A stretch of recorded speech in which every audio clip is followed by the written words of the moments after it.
hope you are doing well. Today, horror incident about unseen entity or demon. This is the story of Charles. He worked at Amazon while he was a student. Since he had to attend classes during the day, he worked a night shift which was from 9 p.m. to 6 a.m. His workplace had a basement where he parked his bike every night before starting his shift.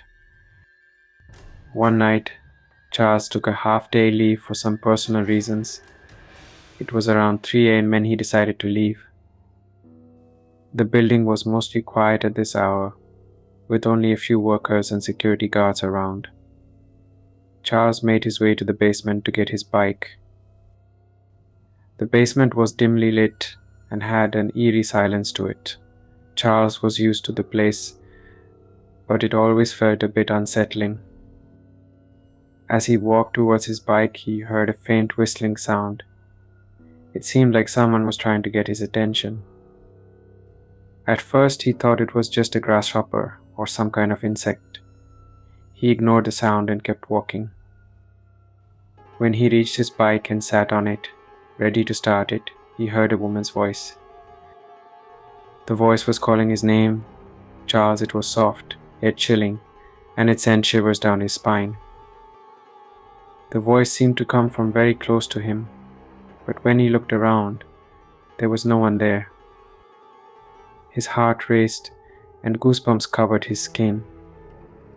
Terrified, he hurriedly started his bike and sped out of the basement, not daring to look back. He drove home as fast as he could, trying to shake off the feeling of fear that had gripped him. The next day, when he returned to work, the memory of the previous night was still fresh in his mind. During his break, he decided to talk to the security guard about what had happened. The guard was an older man who had worked there for many years.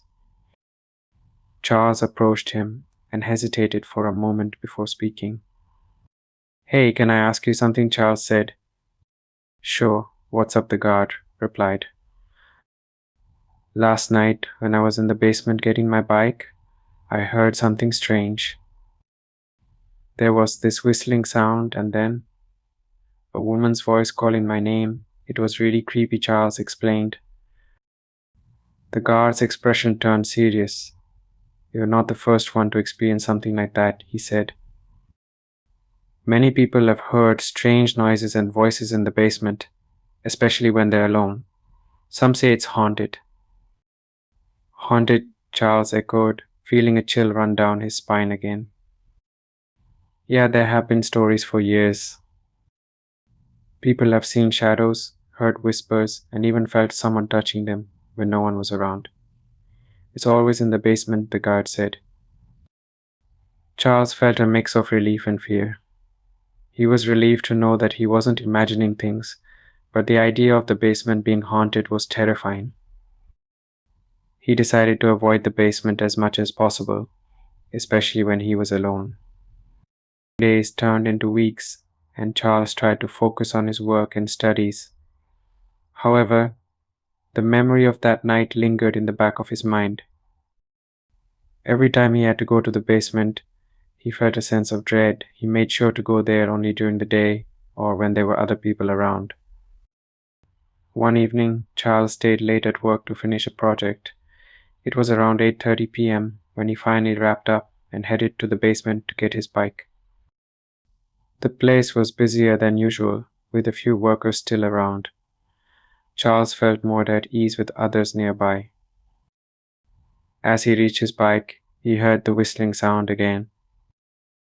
This time it was clearer and seemed to be coming from a corner of the basement. Charles froze, his heart pounding. He glanced around, but all he saw were the dimly lit walls and shadows. "Charles," the voice whispered again, sending a wave of fear through him. He turned to see if anyone else had heard it, but the other workers were busy with their tasks and seemed oblivious to the sound. Charles took a deep breath, trying to calm himself. He quickly started his bike and rode out of the basement, feeling the same sense of urgency as before. Over the next few days, Charles couldn't shake off the feeling that he was being watched. He started noticing strange things, objects would be moved, and he would hear faint noises even when he was alone. It was as if the presence from the basement had followed him. One night, while studying in his room, he heard the familiar whistling sound outside his window. His heart raced as he looked out, but there was no one there. The fear became overwhelming, and he realized he needed to do something about it. He decided to talk to an old friend who was knowledgeable about paranormal activities. His friend, Lisa, had a deep interest in the supernatural and had studied various phenomena. Charles called Lisa and explained everything that had happened. Lisa listened carefully and then suggested that they investigate the basement together. She believed that understanding the presence might help Charles deal with his fear. They planned to visit the basement the next evening after Charles' shift. Lisa brought some equipment, a voice recorder, a camera, and a small device that could detect changes in electromagnetic fields. When they arrived at the basement, it was already dark. The place was as eerie as ever. They started by walking around and taking pictures. Lisa used the voice recorder to ask questions, hoping to capture any responses. "Is there anyone here with us?" she asked, her voice steady. They waited, but there was no immediate response.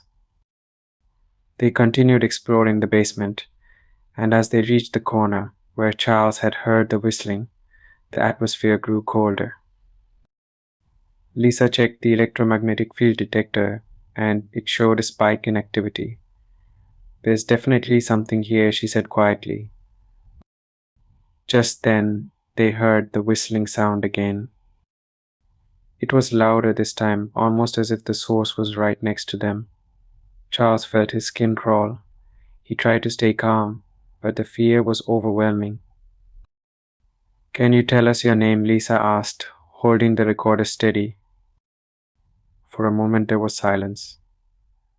Then they heard a faint, almost inaudible whisper. "Anna." Charles and Lisa exchanged a look. It was the first clear sign of communication they had received. Encouraged, Lisa continued, "Anna, why are you here?" The recorder captured another whisper, "Trapped."